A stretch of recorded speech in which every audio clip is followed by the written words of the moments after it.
पिछली किसी को कोई क्वेश्चंस हैं? नहीं तो मैं पिछली क्लास में मेरा कुछ छूट गया था। पिछली क्लास में जस्ट मैं बता रही थी कि जितनी भी बुक्स जैनिज्म में हैं उसको हमारे में कैसे डिवाइडेड है।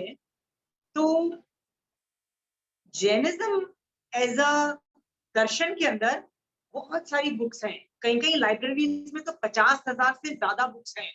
तो there are books after books जिनको ग्रंथ बोलते हैं। ओके, ये दिगंबर के हो सकते हैं, मंदिरवासी, स्थानकवासी या कोई भी संघ के हो सकते हैं। एमैल्गेमेट करो तो जैन डायस्पोरा जो यूज करता है इनमें से कोई भी बुक्स यूज कर सकता है। ओके ओके, बट इसके अलावा इतनी सारी किताबें, इसको ग्रंथ बोलते हैं। इनमें से स्थानकवासी जो संघ स्थानकवासी जो लोग हैं वो सिर्फ 32 बुक्स यानी 32 बुक्स को ही आगम का दर्जा दे रहा है और बाकी सबको बेकार नहीं बोल रहा है। बाकी सबको क्या बोलता है? ये ग्रंथ है, ग्रंथ लेवल पे रख रहा है। आगम का दर्जा यहाँ है, देखो लुक एट माय हैंड, आगम यहाँ है, सर्वोपरि है, क्योंकि इसमें कुछ भी गलती नहीं है, 19-20 नहीं है, ये परफेक्ट है। बट ग्रंथ क्या बेकार है? ग्रंथ यदि नीचे है तो क्या वो बेकार है? No no no, they are not bekaar, they have so much information. जो आगम तो भैया 32 है, बाकी बुक्स यदि 50,000 प्लस बुक्स एक ही लाइब्रेरी में है तो सोचो कितनी सारे। तो बाकी ग्रंथ बेकार नहीं है भाई, बस ये है कि हम उसको आगम का दर्जा नहीं देते हैं। आगम का दर्जा नहीं दिया हुआ तो उसको ग्रंथ बोलते हैं। ओके, कंचन आंटी जब पढ़ाती है तो कैसे बोलती है कि आगमकार ऐसा बोलता है या शास्त्रकार ऐसे बोलता है? आगम और शास्त्रकार आर पर्यायवाची वर्ड, मतलब आगम 32 आगम ये बोल रहा है। अंडरस्टूड? हाँ, ये बोल रहा है, आंटी ऐसे बताएगी। फिर आंटी क्या बोलती है इसी विषय पे? ग्रंथिकार ऐसा बोलते हैं। ग्रंथिकार मतलब इन जो बाकी ग्रंथों में से इंफॉर्मेशन निकाल के आंटी दोनों पढ़ाती है। भाई मैं कंचन आंटी को पूछती हूँ, आंटी दोनों दो क्यों आप व्यूज दे रहे हो? वो भी ऑपोजिट व्यूज हैं, क्यों देते हो? तो आंटी कहती है कि भैया आगम का व्यू देना पड़ेगा। तो मैंने कहा जब पता है आगम का व्यू सही है, जब भी डिफरेंस ऑफ ओपिनियन होगा तो आगम का व्यू सर्वोपरि माना जाएगा, ग्रंथिकार का व्यू माना नहीं जाएगा, फिर क्यों दे रहे हो? तो आंटी कहती है क्योंकि आगम के अंदर ज्ञान लिमिटेड लेवल तक ही है, उसके बाद तो ग्रंथों में ही इंफॉर्मेशन मिलेगी। तो हमको ग्रंथिकार का व्यू देना पड़ेगा, बोलना पड़ेगा कि दोनों डिफरेंस ऑफ ओपिनियन है। तो जिसमें डिफरेंस है उसका आगम रूप, आगम या शास्त्रकार जो बोल रहे हैं मानो, पर बाकी चीज में ग्रंथिकार भी बोल रहे हैं, you have to accept that other information. So देखो आंटी कैसे पढ़ाती है, बोलेगी ग्रंथिकार ऐसे बोलता है और शास्त्रकार ऐसे बोले। शास्त्रकार मतलब आगमकार। ओके, लेवल डिफरेंस है। ओके, ये हुआ स्थानकवासी परंपरा। इसके अलावा एक और लोग हैं श्वेतांबर में, मंदिरवासी। वो लोग भी इन सारी इतनी सारी किताबों 50,000 या उससे भी ज्यादा जितनी भी किताबें उनको देखते हैं और क्या बोलते हैं, नहीं ये 32 आगम के अलावा हम लोग कुछ 32 आगम तो है ही, इसके अलावा हम कुछ और बुक्स को भी आगम लेवल पे रखते हैं। इसीलिए वो लोग इसको 45 वो लोग आगम लेवल पे रखते हैं। इसीलिए जब मंदिरवासी लोग अपने आगम की काउंटिंग करते हैं तो वो लोग 45 नंबर को करते हैं। तो आप बोलोगे 49 are different than us? No, the same 32 plus some more makes it 45। Okay, again बोलो, हम लोग जो एक्स्ट्रा जो है हम उसको ग्रंथ लेवल पे रख रहे हैं, वो लोग उसको आगम लेवल पे रख रहे हैं। Is that okay? So is not much of a difference of opinion, हम ग्रंथिकार को मान रहे हैं। अंडरस्टूड? बच्चे दिगंबर, दिगंबर लोग जो है ना, वो लोग स्थानकवासी के आगम्स को मानते ही नहीं। They refuse to accept them on a higher pedestal. वो लोग क्या बोलते हैं कि हमारे आचार्यों के द्वारा रचित जो बुक्स हैं हम उनको ही अपने धर्म लेवल की किताबें मानेंगे। और वो लोग क्या करते हैं, वो लोग ऐसे 83 नंबर की बुक्स हैं, 83 बुक्स हैं जिनमें समय सार और ये सब काफी किताबें हैं जिनको वो बहुत हाई लेवल का दर्जा मानते हैं। और वो लोग स्थानकवासी की ये जो 45 जो मंदिरवासी स्थानकवासी के बुक्स हैं ये इनको नहीं मानते हैं इंपॉर्टेंट। और वो लोग किसको मान रहे हैं? उनके आचार्यों द्वारा रचित 83 बुक्स को वो लोग सर्वोपरि मान रहे हैं। तो क्या वो लोग बाकी सब किताबों को बेकार बोल रहे हैं? Again no, they will have to accept कि जैनिज्म, पीपल जैनिज्म समाज की ये किताबें हैं। Is it clear? हम लोग एक दूसरे की किताबें यूज कर रहे हैं विदाउट नोइंग, पर फिर भी बाहर से कट्टरता दिखाते हैं। आई गिव यू 2-3 एग्जांपल्स जिससे आपको पता लगेगा। कर्म ग्रंथ न दिगंबर के पास इतना है, न स्थानक वासियों के पास है, मैक्सिमम मंदिर वासियों के पास है। क्यों है? क्योंकि उनके साधु लिखते थे, they would record it, so it got preserved. Sthanakvasi के साधु refused to write, so it got annihilated totally. अभी हम लोग कर्म ग्रंथ पे कितनी स्टडीज चल रही है, देखो हर जगह चल रही है ना सभी संघों में, तो हम ले लेते हैं मंदिरवासी को, फिर उनको बेकार बोलते हैं, ऐसा नहीं होता है। Everybody is using each other books. Trishashti Shalaka Purush Charitra भी मंदिरवासियों का है, हमने उनको लिया, दूसरी बुक्स को एस्टिमुलेट करके तीर्थंकर चारित्र बना दिया, but तीर्थंकर चारित्र is based on त्रिशिष्ट Shalaka Purush चारित्र. So my point being that the books belongs to the Jain community, irrespective को दिगंबर है, श्वेतांबर है, में कोई भी है, different groups के, बस importance कोई आदमी, हर ग्रुप का आदमी अलग अलग बुक्स को दे रहा है। Is it very clear? इस अपेक्षा से स्थानक वासियों का बारे में बोलोगे तो बोलेंगे 32 आगम, बाकी अन्य ग्रंथ के जानकार। ओके, मंदिरवासी को पूछोगे फिर वो बोलेंगे नहीं 45 आगम प्लस अन्य ग्रंथ के जानकार।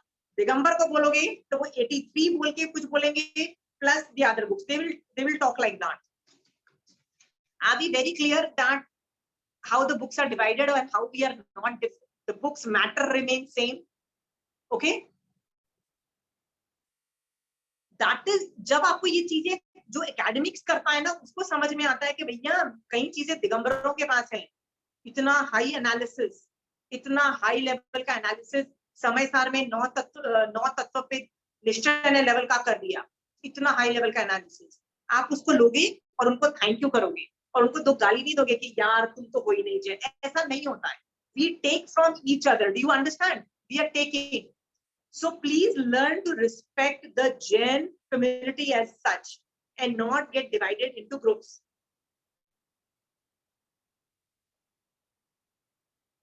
हाँ, अभी मैं आगे चल के आपको, तो ये वाली पिछली क्लास का मैं बोलना चाहती थी कि ये हम लोग क्यों बोल रहे हैं ऐसे वर्ड्स। अभी मैं आपको अगेन ये बुक्स के बारे में मैंने क्यों बोला कि उपाध्याय भगवंत का विषय चल रहा है। उपाध्याय भगवंत ऐसे लोग होते हैं जिनको सिर्फ अपने 32 आगम या जितने भी बुक्स हैं वो ही नहीं आते हैं, अन्य ग्रंथ जो हैं, यानी जैनिज्म की जितनी भी किताबें हैं ना उनको सब कुछ आता है। They know each and every most of the दूसरे संघों की किताबें, दूसरे संघों का वो, they know most of them. आपको पता है कंचन आंटी ने जब भगवती सूत्र का बनाया, हाउ मेनी दूसरे संघों के भगवती सूत्र को उन्होंने रेफर किया, चूर्णी टीका भाष्य को रेफर किया to make that. Why did she have to do that? She could have stuck to her own son, but नहीं, assimilate नहीं करोगे ना कहीं गलती रह जाएगी। You have to learn to assimilate. She did all that things. So Upadhyay भगवंत को ये मोस्ट ऑफ द ग्रंथों के बारे में बहुत अच्छी कमांड होती है, ये समझ में आ गया। इतना आने के बावजूद भी उपाध्याय भगवंत को इवन दो 11 अंग 12 उपांग छेद और मूल सूत्र के बारे में कमांड होती है, फिर भी 2 आगम ऐसे हैं जिन पे उनकी विशेष कमांड होती है। वो कौन से आगम है? Do you know that? वो है सुयांगदांग सूत्र और एक है अणुयोग द्वार। ये 2 आगम पे उनकी बहुत जबरदस्त कमांड होती है, इतनी कमांड होती है कि किसी और की इतनी कमांड नहीं होती है इन 2 आगमों पे, सुयांगदांग सूत्र एंड अनुयोग द्वार। मैं आपको बताती हूँ क्यों उनकी इसमें जरूरत है। सुयांगदांग सूत्र deals with not only Jain धर्म मैक्रो लेवल पे, कैसे हमारे दर्शन में हम क्या बोलते हैं, but it also deals with what other religion पे हमारा क्या एटीट्यूड होना चाहिए and what other religion are. A normal sadhu does not have to know other religion, नहीं, उसको अपना धर्म सीखना है, अपना धर्म पालना है और मोक्ष में चला जाता है। A sadhu does not need to know. But उपाध्याय भगवंत के लिए नहीं है, उसको अन्य धर्म मतलब खुद के धर्म के साथ साथ दूसरों के धर्म की नॉलेज होना जरूरी है। आप बोलोगे क्यों जरूरी है? क्योंकि जो टीचर होता है ना उसको पता है कि जो सामने मेरा स्टूडेंट आया है ना वो कौन से धर्म का है, उसकी विचारधारा क्या है, मुझे कैसे ऑल्टर करना है या उस विचारधारा में क्या ऐड करना है या क्या माइनस करना करके उसको उसको सम्यक दृष्टि बनाना है, इसलिए उसको अन्य सब धर्मों के बारे में नॉलेज होनी चाहिए, ये जरूरी है। And that is only possible यदि आपको सुयांगडांग सूत्र पे विशेष कमांड होगी, और कमांड के साथ साथ आपको दूसरों धर्मों के नॉलेज होगा, और दूसरे धर्मों के नॉलेज को किस राइट एंगल से देखना है ये भी आपको ज्ञान होगा। तो इस सुयांगडांग सूत्र पे बहुत जबरदस्त कमांड होती है। दूसरा आगम जो जिनपे उपाध्याय भगवंत की विशेष कमांड होती है वो है अणुयोग द्वार। बोलोगे really why? I tell you the reason why, I just show you जिससे आपको पता लगेगा व्हाई।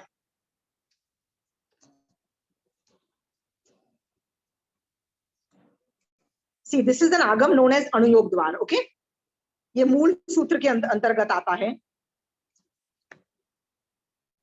मैं अणुयोग का मतलब क्या है, let me try to show you. अणुयोग का मतलब होता है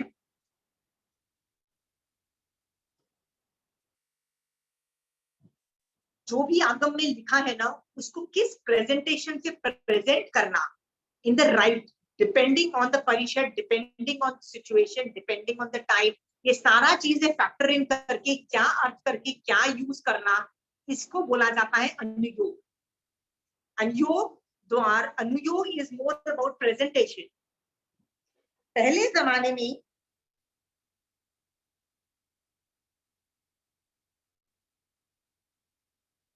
प्रेजेंटेशन इज वेरी इंपॉर्टेंट, सो अनुयोग द्वार इज मोर अबाउट प्रेजेंटेशन, कि कब कौन सी चीज का प्रेजेंटेशन करते हैं। बहुत पहले जमाने में एक आचार्य भगवंत हुए जिसका नाम था आर्य रक्षित। आर्य रक्षित वो बहुत धुरंधर ज्ञानी थे। उनका एक शिष्य था पुष्पमित्र साधु। उस पुष्पमित्र साधु को मेमोरी में बहुत प्रॉब्लम थी। तो पहले जमाने में कभी एक सेंटेंस भी आगम का पढ़ाया जाता ना, चाहे नवकार मंत्र पढ़ाओ चाहे कुछ भी पढ़ाओ ना, तो हर अनुयोग से पढ़ाया जाता, हर अनुयोग, निक्षेप से, नए से, सप्तभंगी से, अनेकांतवाद के हर टॉपिक से पढ़ाया जाता था। पहले जमाने में ऐसा होता था। बट ये इसका मतलब एक सेंटेंस पढ़ाया फिर सारे अनुयोग से पढ़ाया जाता था। मतलब गणितानुयोग से भी पढ़ाया जाएगा, कथानुयोग से भी वही टॉपिक पढ़ाया जाएगा, अलग अलग तरीकों से वही टॉपिक पढ़ाया जाएगा for a very long time, फिर जाके दूसरा टॉपिक चालू होगा। तो ये जो उनका शिष्य था पुष्पमित्र साधु, उसमें इतनी कैपेसिटी नहीं थी, उसकी हालत खराब हो गई। 9वें पूर्व की तीसरी आचार वस्तु तक का ज्ञान करते करते सारे अनुयोगों से हालत खराब हो गई उस स्टूडेंट की। तो वो जो आचार्य थे आर्य रक्षित, उनको रियलाइज हुआ कि आज फ्यूचर के जमाने में जो स्टूडेंट है ना उनकी मेमोरी और मतलब capacity to take knowledge is reducing. तो उन्होंने क्या किया, जब वो धर्म पढ़ाते थे ना तो सारे अनुयोगों से नहीं पढ़ा के सब अनुयोग हटा दिए और मेजर 3 पॉइंट्स रखे। क्या किया, सूत्र रूप में पढ़ाओ, अर्थ रूप में पढ़ाओ और उसका एप्लीकेशन करके छोड़ दो, बस दैट्स इट। हर अनुयोग से नहीं पढ़ाया जाता था। ओके, ये किसने किया, आर्य रक्षित ने किया। क्यों? क्योंकि उनको पता था these people can't do it। तो इसके बाद अनुयोग को, हर अनुयोग को हटा दिया। ऐसा करके अनुयोग टॉपिक फिर तो खत्म हो जाता। इसीलिए एक आचार्य ने अनुयोग को अलग तरीके से कहीं ना कहीं से निकाल के उनकी पूरी थियोरी अनुयोग द्वार सूत्र में दे दी। देखो मैं अनुयोग द्वार सूत्र की टॉपिक्स बताती हूँ। Can you see this? निक्षेप, निक्षेप, निक्षेप अनेकांतवाद का टॉपिक है। ओके, तो देखो पूरा निक्षेप चल रहा है, पूरा पूरा देखो, नाम, स्थापना, द्रव्य, ये सब कुछ निक्षेप चल रहा है। Okay, nikshep is a part of anekantavad. निक्षेप के बाद एक नए का टॉपिक आता है। नए का टॉपिक देखो, नैगम और ये सब व्यवहार नए और ये सब चालू होते हैं। नए, ये जो नए is a part of anekantavad. So basically Anuyog Dwar Sutra जो है पूरा यहाँ तक निक्षेप का टॉपिक चल रहा है, फिर यहाँ तक चल रहा है, फिर इसके बाद नए का टॉपिक चल रहा है, ऑलमोस्ट मिड तक जाके मतलब आधे तक से ज्यादा अनुयोग द्वार सूत्र जो है वो अनेकांतवाद की थ्योरी को दर्शाता है कि कैसे पढ़ाया जाता है, पढ़ाया कैसे जाता है, नॉट द ज्ञान, पढ़ाया कैसे, हाउ टू टीच। ओके, वो अनेकांतवाद से पढ़ाया जाता है। ये अलग से अनुयोग द्वार में बना दिया।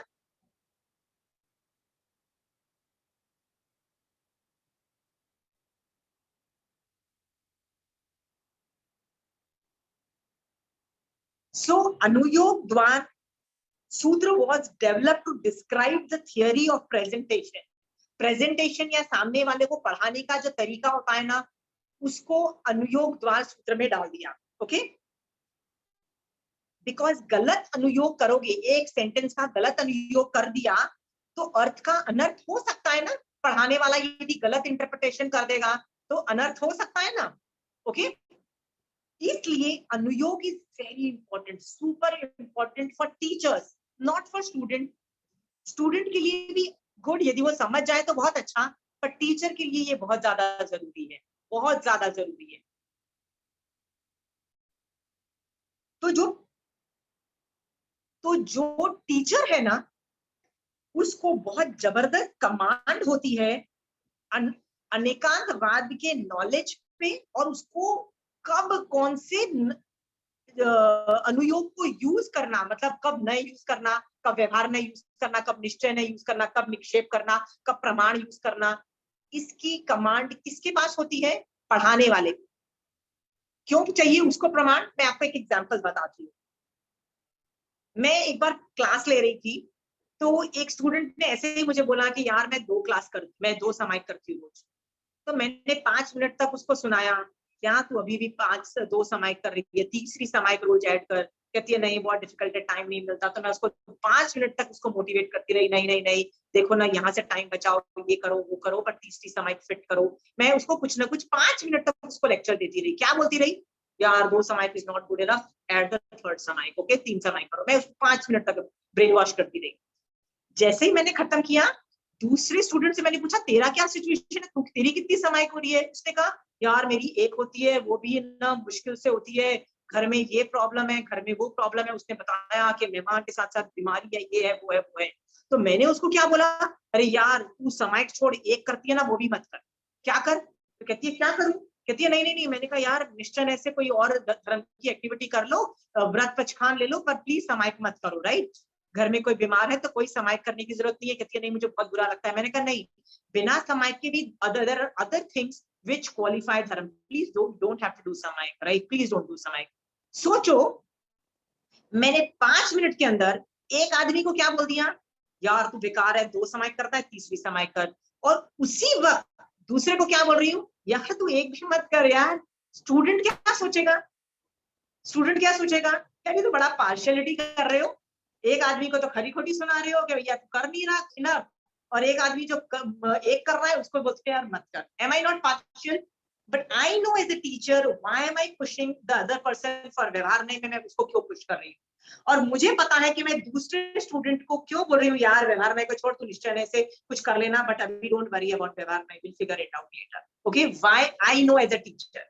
Okay, what to, how to push, when to push, व्यवहार में क्या यूज करना है, निश्चय में किसको यूज करना है, निक्षेप कौन सा यूज करना है, प्रमाण कौन सा देना है, this skills remains in the hands of a teacher, please understand।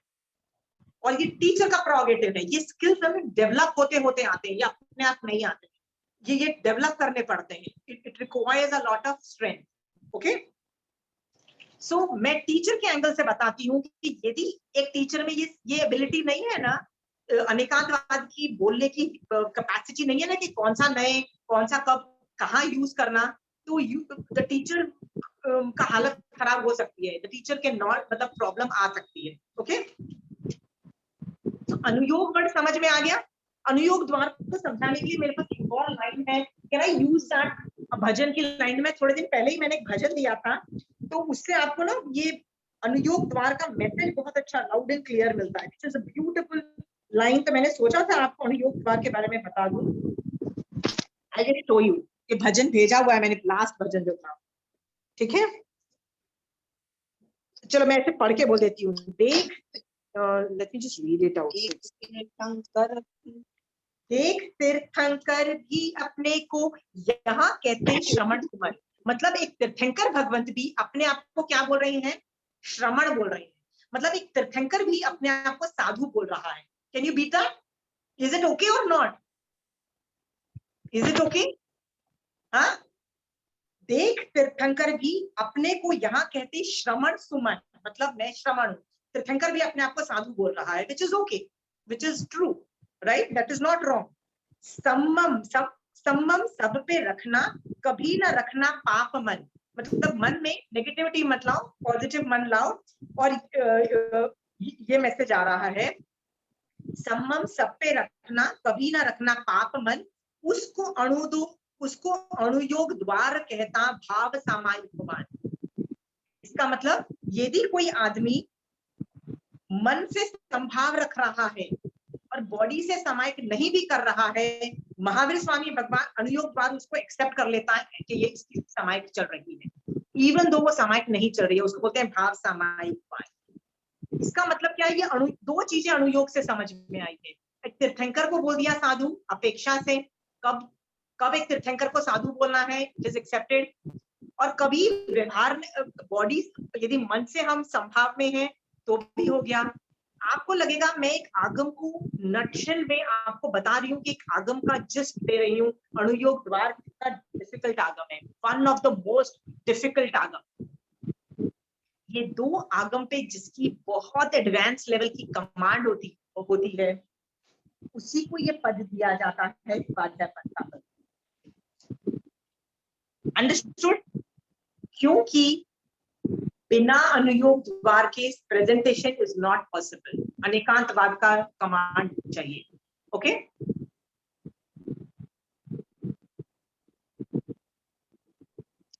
Any questions here? don't think this is boring. Please don't think it is boring. ये आपको हेल्प करेगा। जब आप उपाध्याय भगवंत को आप विनय करोगे ना, तब आप उनको अप्रिशिएट कर पाओगे कि ये दो आगम क्रैक करना बहुत मुश्किल है। इन दो आगम को हजम करके इसका जिस्ट निकाल के अपनी आत्मा में स्वरूप निकालना बहुत मुश्किल है। बट उपाध्याय भगवंत ने ये कर रखा है, सो डैम डिफिकल्ट। बाकी सारे आगमों पे कोई भी विवेचन कर सकता है, ये दो आगम पे विवेचन बहुत कम लोग कर पाते हैं।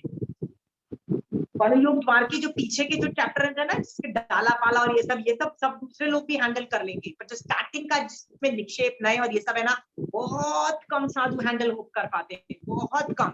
Very few, nobody will go into. आप किसी भी साधु को जाके बोलोगे ना कि अनेकांतवाद सिखा दो, most of the time most of the sadhus will not be able to do that, and that is okay, which is totally okay. बड़े बड़े ठोकरे कर जाएंगे, लेकिन अनेकांतवाद पे कमांड नहीं होती है।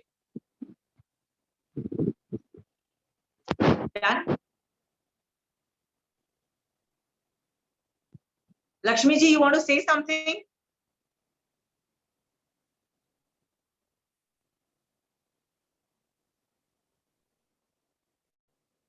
Okay, so coming back to, so आपको ये समझ में आ गया कि 32 आगम, साथ में अन्य ग्रंथ की जानकार, उसमें से ये जो दो आगम पे विशेष कमांड। क्यों? क्योंकि टीचर को डिलीवरी के अंदर अनेकांतवाद पे विशेष कमांड होती है उसकी।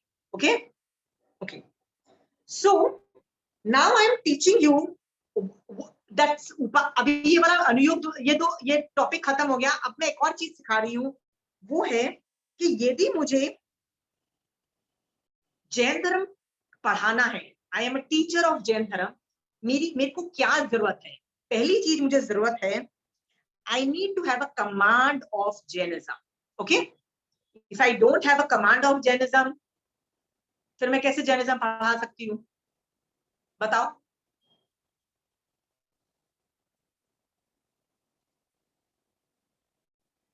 नीम हकीम खतरे जान का मुहावरा सुना हुआ है?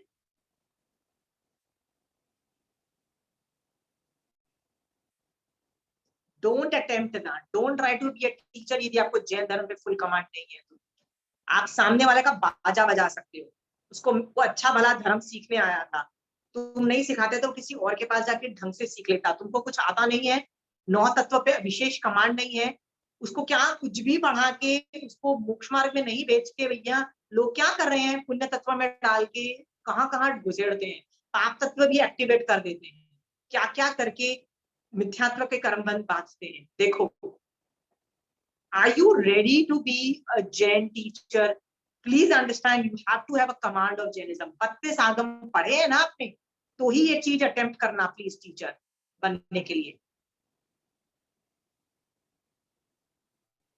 सो मुझे यदि एक जैन धर्म का टीचर बनना है तो मुझे जैनिज्म के हर टॉपिक पे कमांड होनी चाहिए, मैंने सारे आगम पढ़े होने चाहिए, सारे ग्रंथ पढ़े होने चाहिए, सिर्फ सूत्र रूप में नहीं अर्थ रूप पे भी मेरी कमांड होनी चाहिए। देखो, अर्थ भी मुझे आने चाहिए।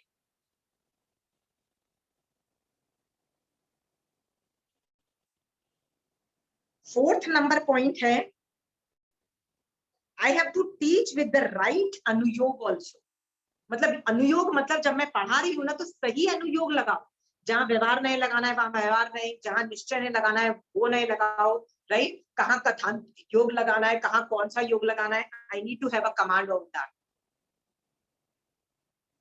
ओके, ये चौथा हुआ। पांचवा है, जब मैं डिलीवरी कर रही हूं तब मैं अनेकांतवाद से पढ़ाना पड़ेगा मुझे। इसका मतलब मुझे अनेकांतवाद की पूरी थ्योरी तो आने के बावजूद मेरी मेरी वो स्किल्स के कब कौन सा अनेकांतवाद का रूल यूज होता है वो भी आना जरूरी है। लास्ट के दो are very important. Sixth number is, यदि मैं पढ़ाती हूं ना तो रिजल्ट्स आर इंपॉर्टेंट। रिजल्ट्स, मैं पढ़ा रही हूं, do I have to check the results और नॉट? मैंने लोगों को 10-10 साल जैन धर्म पढ़ाते देखा, 10-10 साल से ज्यादा, पर उनके स्टूडेंट में क्या चीज देखोगे तो पता लगेगा कि जो पढ़ा रहा है कि वो सक्सेस हो रहा है। What is the thing? इसको बोलते हैं results are important.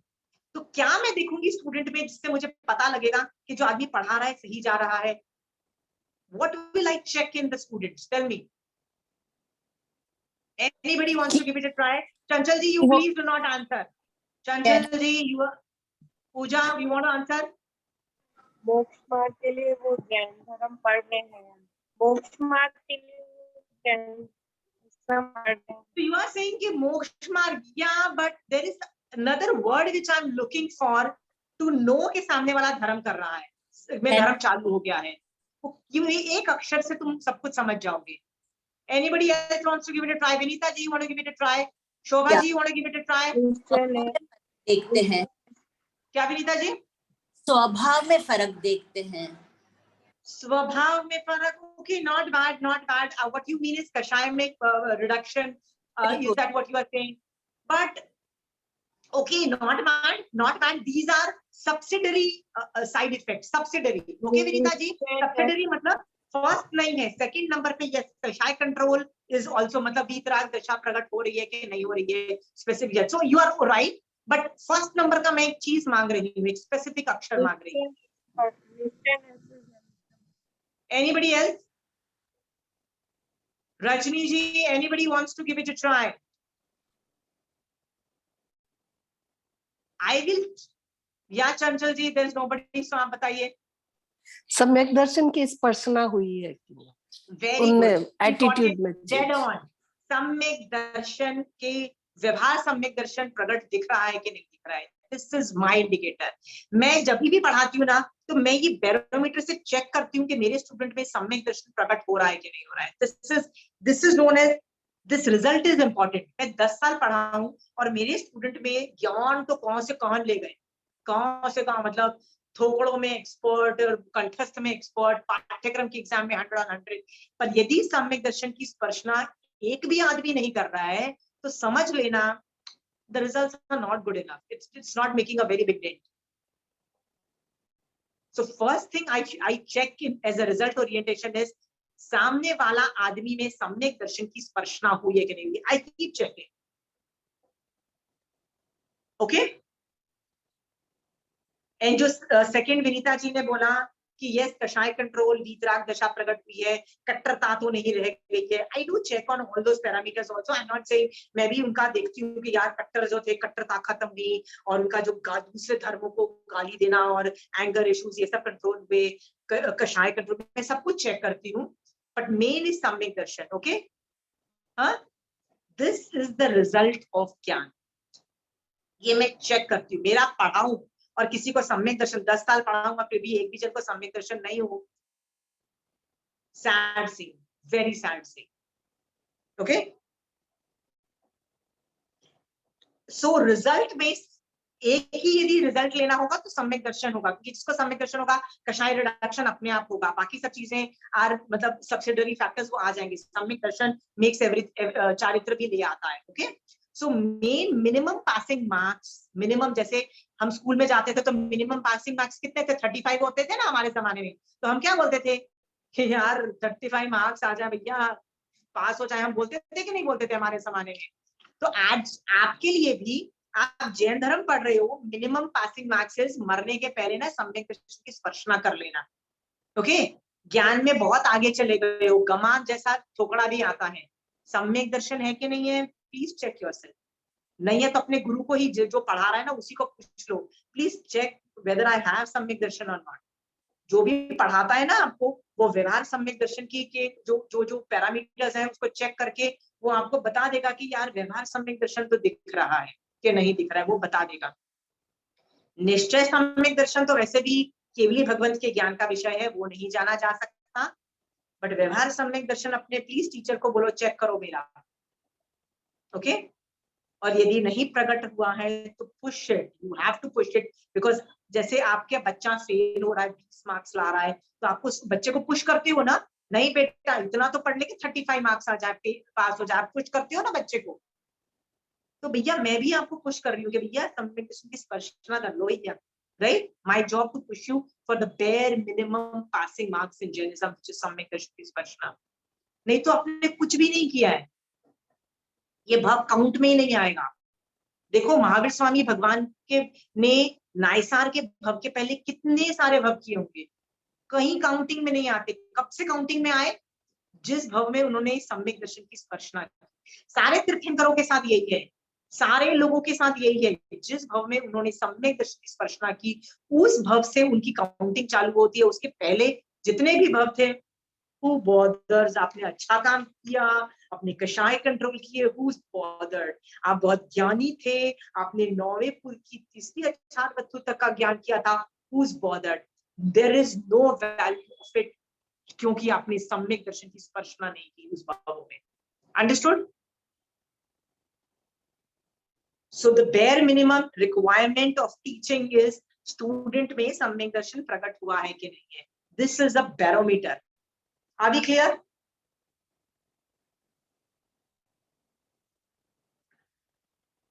And second, last thing है, if I'm teaching Jainism is this result के सामने वाले में सम्यक दर्शन की स्पर्शना होगी कि नहीं होगी is dependent on lot of a teacher's variable.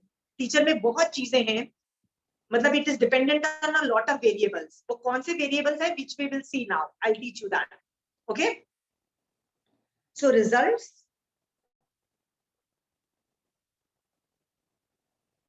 मतलब एक टीचर का इम्पैक्ट पावर, टीचर का जो इम्पैक्ट पावर है ना सम्यक दर्शन की स्पर्शना के लिए is dependent on many variables. उसको समझाने के लिए मैं केस स्टडी से आपको पढ़ाने की कोशिश करती हूँ, केस स्टडी के माध्यम से। आपको सवाल है तो अभी पूछ लो, क्योंकि जब मेरा केस स्टडी चलेगा बीच में कोई सवाल नहीं पूछेगा। आपको जो सवाल होंगे आप अपनी बुक के कोने में रख देना। पूरा केस स्टडी खत्म करने के बाद I will allow you to ask me questions, और मैं उसके जवाब, सब क्वेश्चंस के जवाब दूंगी, पर बीच में मत पूछना, मैं बीच में डेविएट नहीं होना चाहती। अभी पूछ लीजिए कोई सवाल पूछना है तो।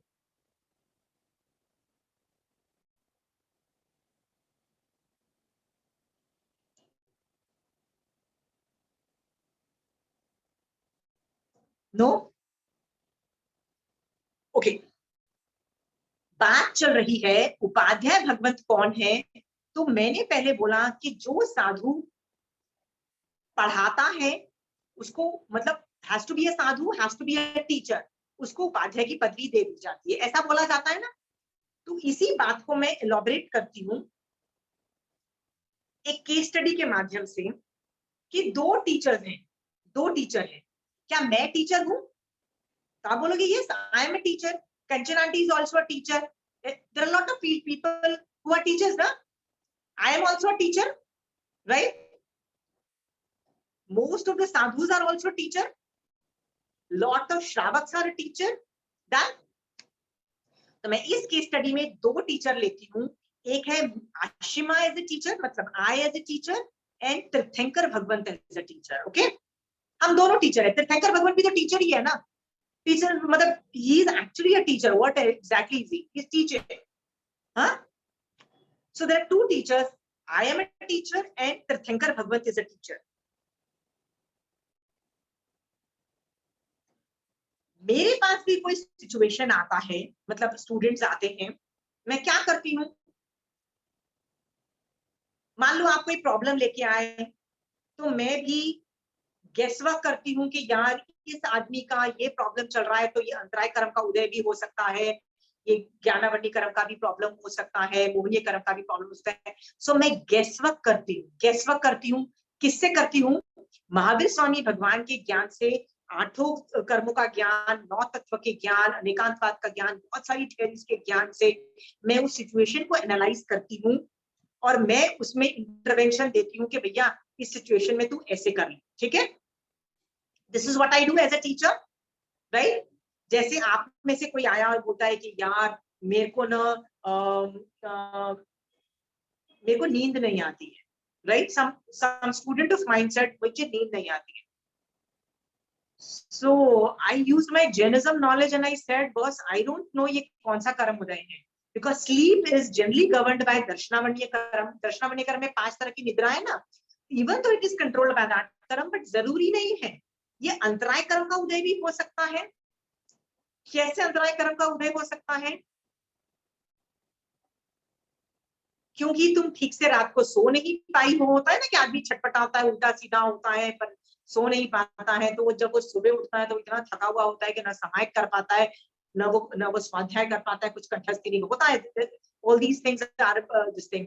सो it could be antaray karma uday, it could be gyanavaran karma uday. Again वो स्वाध्याय में कैसे कॉन्सेंट्रेट करेगा, उसकी नींद ही पूरी नहीं होगी, तो वो जब नींद के टाइम में उसकी नींद आ रही होगी उसको, होता है।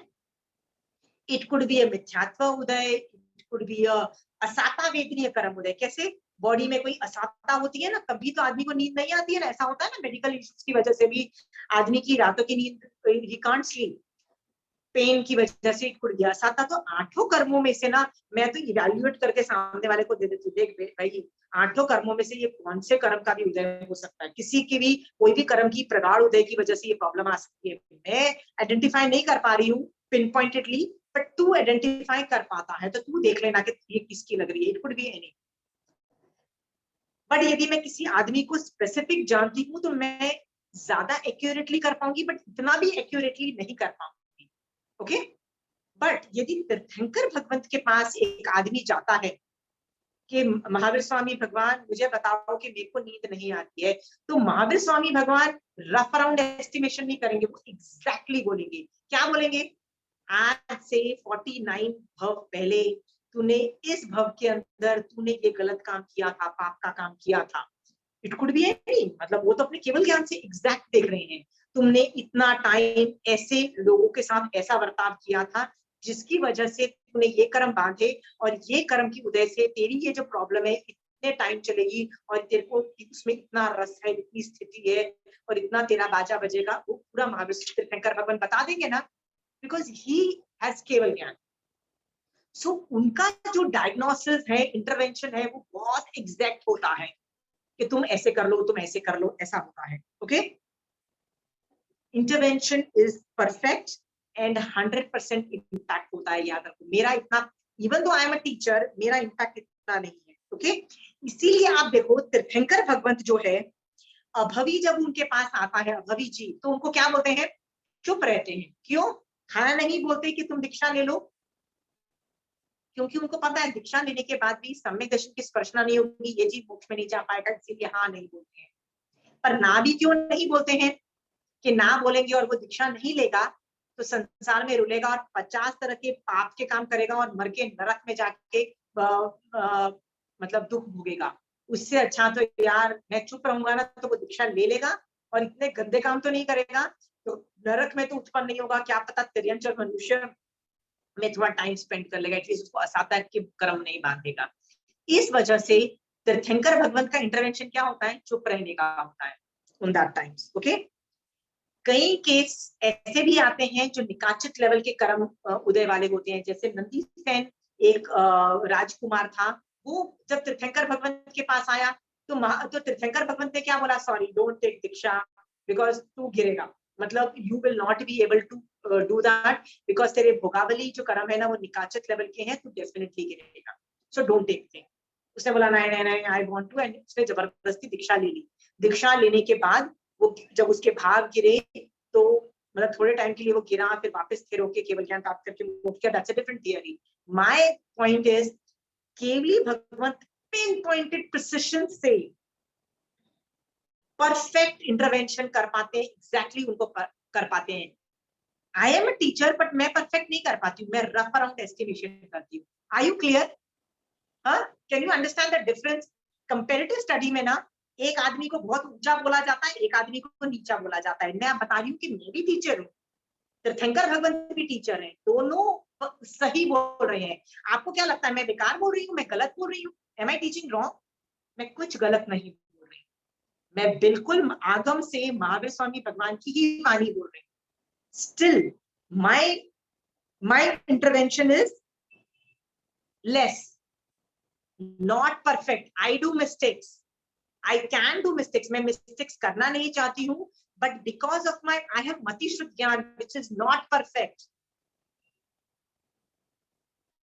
मैं गलतियां मेरे से होती है इन इंटरवेंशन, ओके, जिसकी वजह से the impactability is hampered। क्यों इम्पैक्ट ऐसा क्यों है कि मेरे और तीर्थंकर भगवंत में इतना डिफरेंस क्यों है? आपको पता है, तीन वजह से। नाउ आई एम कॉलिंग, अभी मैं आपको डिस्क्राइब कर रही हूँ ये तीन कौन से पैरामीटर्स हैं, कौन से वेरिएबल्स हैं जिसकी वजह से मैं सही पढ़ा रही हूँ। टीचर मैं बिल्कुल सही हूँ, मैं कुछ गलत नहीं पढ़ा रही हूँ, मेरा इंटेंशन बिल्कुल सही है कि आप सब में जिस चीज बनो, आप मोक्ष में जाओ। तीर्थंकर भगवंत का भी यही एम है कि भैया आप सब में जिस चीज बनो और मोक्ष में जाओ। हम दोनों का एम सेम होने के बावजूद भी मेरा इम्पैक्ट क्यों कम पड़ता है? Because of 3 things. पहला क्या कारण है? मेरे में ज्ञान का लेवल देखो, मेरे पास सिर्फ मतिश्रुत ज्ञान है, उसका भी शयोक्षम इतना हाई लेवल का नहीं है। और तीर्थंकर के पास कौन सा ज्ञान है? केवल ज्ञान है, परफेक्ट 19-20 ज्ञान भी नहीं है, परफेक्ट ज्ञान है। ओके, तो ज्ञान में डिफरेंस दिखाई दे रहा है आपको, इसलिए मेरा इम्पैक्ट कम है, तीर्थंकर भगवंत का परफेक्ट है। सेकंड वेरिएबल क्या है? सेकंड वेरिएबल मेरे सम्यक दर्शन पे पूरा क्वेश्चन मार्क है, पूरा क्वेश्चन मार्क है।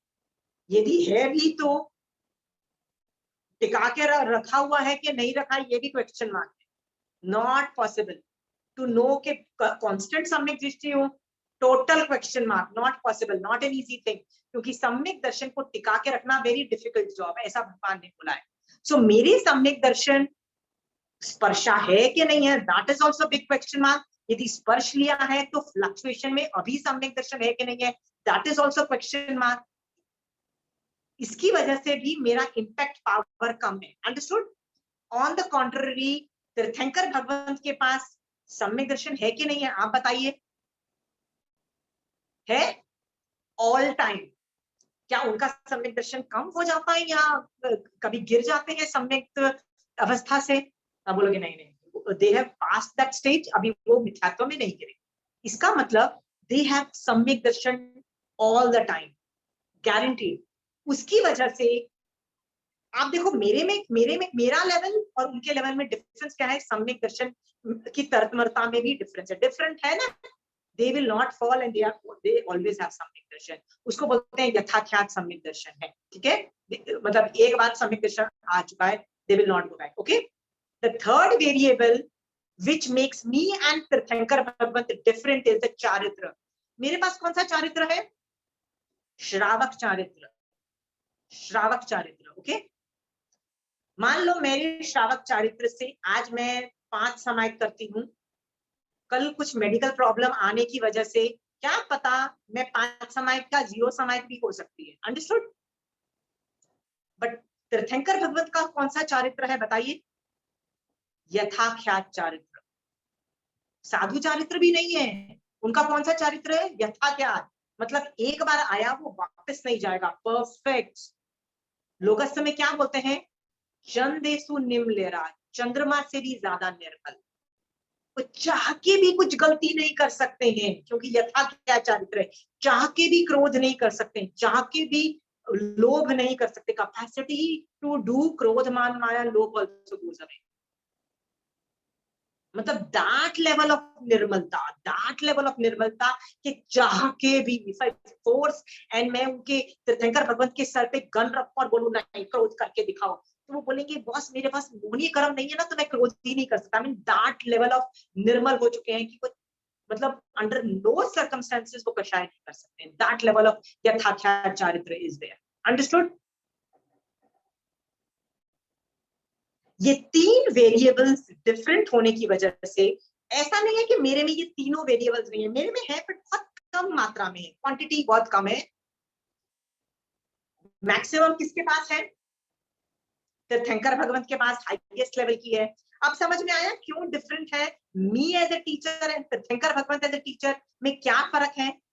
तीर्थंकर भगवंत परफेक्ट क्यों जाते हैं, क्यों हर बार सक्सेसफुल होते हैं?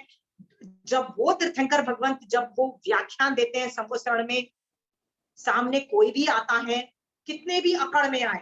गणधर जब पहली बार महावीर स्वामी भगवान के संबोधन में गए थे, एकड़ी में गए थे। कैसी एकड़ी में गए थे?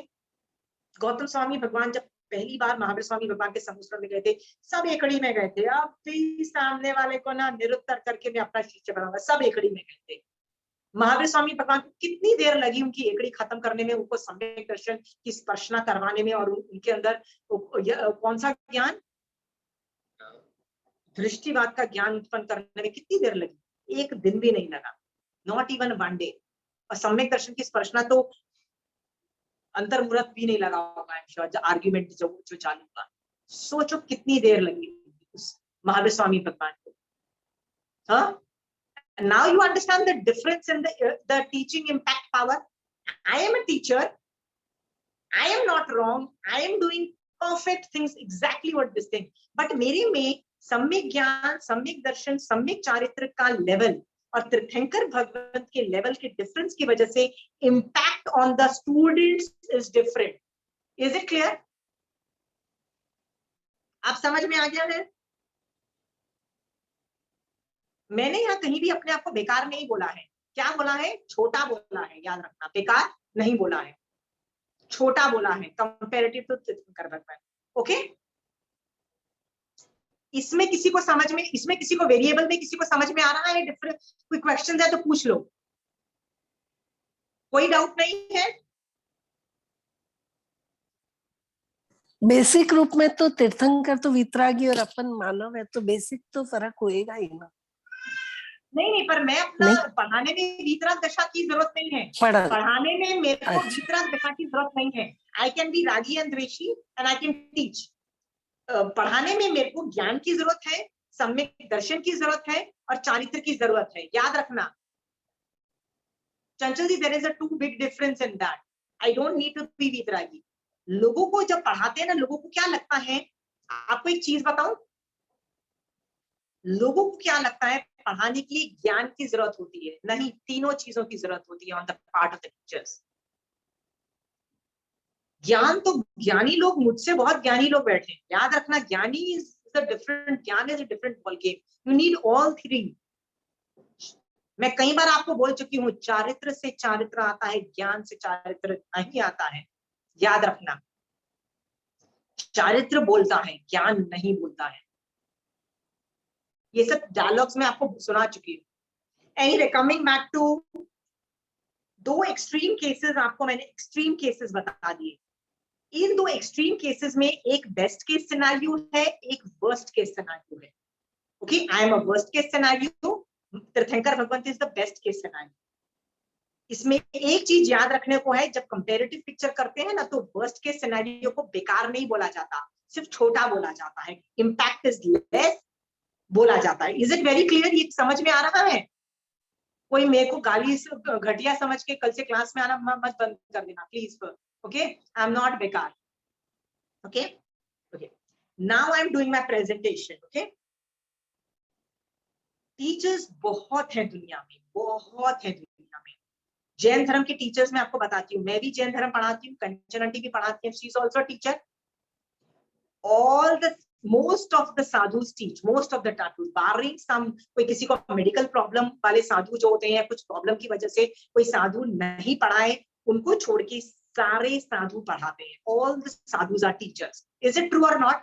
Then but आचार्य भगवान देखते हैं कि मेरे सारे साधु पढ़ा रहे हैं, मेरे सारे साधु सामने वाले अपने स्टूडेंट्स के अंदर सम्यक दर्शन प्रकट करना चाहते हैं और सभी स्टूडेंट्स को मोक्ष मार्ग में डालना चाहते हैं। सब मेरे इतने धुरंधर टीचर हैं, बट उनमें से कोई ऐसा विरला एक टीचर है, ओके,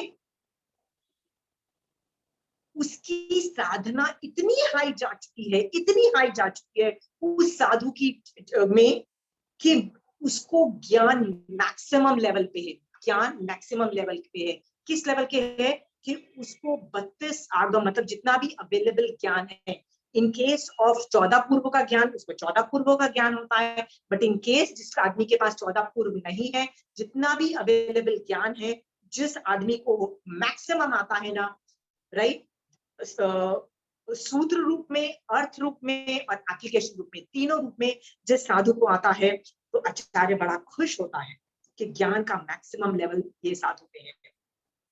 उसके बावजूद वो आचार्य क्या देखता है उस साधु में, कि यार इस साधु के अंदर ना सम्यक दर्शन फ्लक्चुएट नहीं करता है। फ्लक्चुएट नहीं करता है मतलब वो सम्यक दर्शन को स्थित रख सकता है, मतलब उसका सम्यक दर्शन बरकरार रहता है, कांस्टेंट रह रहा है, वो साधु मिथ्यात्व में नहीं गिरता है। आप बोलोगे तो क्या दूसरे साधु गिरते हैं? या बहुत गिरते हैं। आप देखो आगम में स्टोरीज भर रखी है कि यार वो धर्म कर रहा था, ठक करके गिरा, मोक्ष मार्ग गायब हो गया, बहुत नॉर्मल है, it is very very normal. Okay, तो जब एक आचार्य देखता है कि यार मेरा इस साधु के अंदर सम्यक दर्शन का लेवल कांस्टेंट वो मेंटेन कर रहा है, वो मिथ्यात्व में गिर नहीं रहा है। याद रखना आज के टाइम में भी यथाख्यात सम्यक दर्शन, सॉरी यथाख्यात में सम्यक दर्शन को बोलते हैं जो आके लौटता नहीं है, I am forgetting the name, कि सम्यक दर्शन, शाइक सम्यक दर्शन, सॉरी शाइक सम्यक दर्शन, इट्स अ स्टेट। शाइक सम्यक दर्शन केवली काल में डेवलप होता है। तो आज की डेट में किसी भी आदमी को शाइक सम्यक दर्शन नहीं है, राइट, ये बात आप मानते हो। इसका मतलब इवन दो शाइक सम्यक दर्शन नहीं है, फिर भी उस साधु में इतनी कैपेसिटी अपनी साधना से आ गई है कि वो अपनी साधना में से सम्यक दर्शन बरकरार रखता है और मिथ्यात्व में नहीं गिरता है। ओके, तो साधु आचार्य बड़ा खुश होता है। फिर वो तीसरी चीज क्या देखता है कि मेरा उस साधु के अंदर चारित्र इतना हाई लेवल का गया है कि वो नॉर्मल चारित्र नहीं है, वो नॉर्मल साधु चारित्र से कहीं गुना आगे चारित्र में जा चुका है, इतना परफेक्ट चारित्र पाल रहा है। और इस लेवल की चारित्र में मतलब 12 तरह की निर्जरा, 5 तरह के संवर, मोक्ष मार्ग के 4 भेद और दूसरे तरह के जितने भी आचारांग सूत्र को पालना, दशविकाली को पालना, नंदीस, मतलब क्या क्या नहीं कर रहा। मतलब इज देयर एनी चारित्र जिसमें उस साधु की कोई कमी रह जाए? ऐसा हो ही नहीं सकता। जब ये आचार्य भगवंत ये देखता है किसी साधु में, राइट, तो वो आचार्य क्या रियलाइज करता है कि इस साधु में, साधु जब पढ़ाता है तो इसमें इतनी कैपेसिटी आ जाती है, इस इस अपने सम्यक ज्ञान, सम्यक दर्शन, सम्यक चारित्र से इतनी इम्पैक्ट क्वालिटी आ जाती है कि उस साधु जब पढ़ाता है सामने वाले को, तो सामने वाले के अंदर मिथ्यात्व हटा के उसमें सम्यक रूपी ज्योत जगा देता है। इस लेवल की कमांड आ जाती है। ओके, इस लेवल की कमांड आ जाती है कि वो साधु केवली नहीं है, उसको केवल ज्ञान उत्पन्न नहीं हुआ है, फिर भी वो केवली लेवल के 32 आगमों को इंटरप्रेट करके, राइट अनुयोग करके सामने वाले के अंदर इंपैक्ट करने की कैपेबिलिटीज आ जाती है।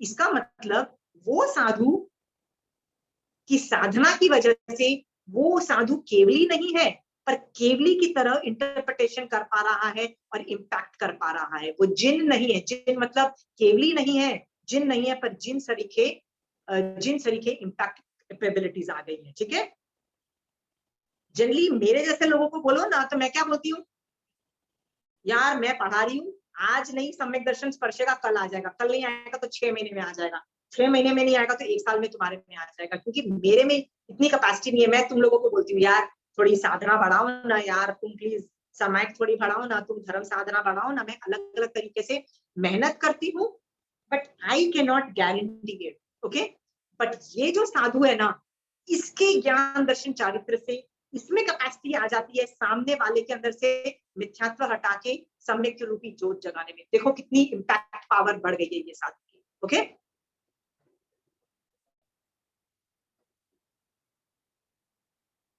इस साधु फिर आचार्य भगवत क्या देखते हैं, इस साधु में इस लेवल की कैपेसिटी आ गई है कि कोई यदि मोक्ष मार्ग से डिग चुका है मतलब गिर चुका है, तो उसको वापस कैसे धर्म में वापस स्थापित करे, ये कैपेसिटी उस साधु में, और तो मतलब साधु में कैपेसिटी है सामने वाले को धर्म में स्थित करना।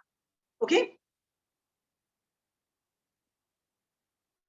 आप में से मैं सब लोगों को बोलती हूँ प्लीज आगम पढ़ो, प्लीज आगम पढ़ो। आप में से कोई बोलता है यार बोलती है तो बोलने दे, हम तो आगम नहीं पढ़ने वाले, राइट? तो मैं कुछ कर सकती हूँ? Can I do anything? I can do nothing basically. I can do nothing. All I can do is pester you, please पढ़ लो, right? I can just guide you. Nothing beyond that. But this sadhu, जो उस ये आचार्य भगवान when he sees this quality in a sadhu, कि ये आदमी के बोलने मात्र से ये आदमी उसको धर्म में स्थित हो जाता है, ये मोक्ष मार्ग में स्थित हो जाता है, इस लेवल की क्वालिटी उत्पन्न हो गई है, तो आचार्य बड़ा खुश होता है। फिर वो देखता है कि उस साधु में और क्या क्वालिटी है।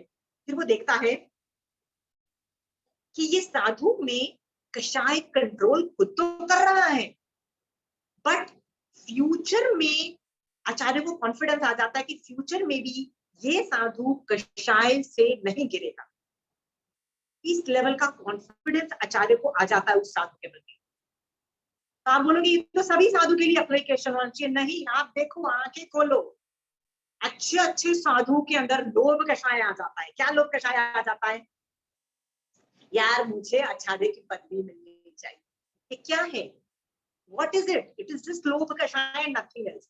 अच्छे साधु ये लोभ कषाय को नहीं रिकॉग्नाइज कर सकते हैं और अपने ही गुरु का अभिनय कर बैठते हैं। सोचो, इतना धुरंधर साधु भी इस छोटी सी लोभ कषाय को नहीं देख पाया। ओके, ऐसे साधु भी होते हैं। बट आचार्य भगवंत जब इन साधुओं में देखते हैं कि मेरा इस साधु में ये कैपेसिटी आ गई कि ये अभी तो कषाय कंट्रोल कर रहा है, पर फ्यूचर में भी इस आदमी में लोभ कषाय उत्पन्न नहीं होगा, इसमें मान कषाय उत्पन्न नहीं होगा। मान मतलब यार उपाध्याय का पद मिलने पे ये अपने आप को कॉलर टांग के ये ना बोले यार मैं तो बहुत बड़ा ग्रेट इंटेलिजेंट सब आगमों का जानकार हूं, इसको मान नहीं आएगा। जब एक आचार्य अपने साधु में ये गुण देखते हैं तो वो बहुत खुश होते हैं। ठीक है, मान लो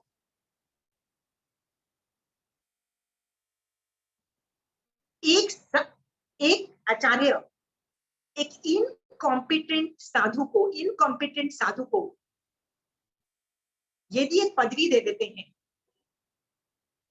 तो कितना बड़ा प्रॉब्लम खड़ा हो सकता है। उसको फ्यूचर में कषाय आए, मान आ गया, खुद भी डूबेगा, पूरे संघ को ले डूबेगा, एक साधु। ओके, तो सोचो आचार्य को जब कॉन्फिडेंस है ना कि ये आदमी अभी तो कषाय नहीं कर रहा, फ्यूचर में भी कषाय नहीं करेगा, तब जाके आचार्य भगवंत उस साधु को रिकॉग्नाइज करते हैं, मैम दिस वेरी गुड। फिर वो और क्या क्वालिटी देखते हैं उस साधु में,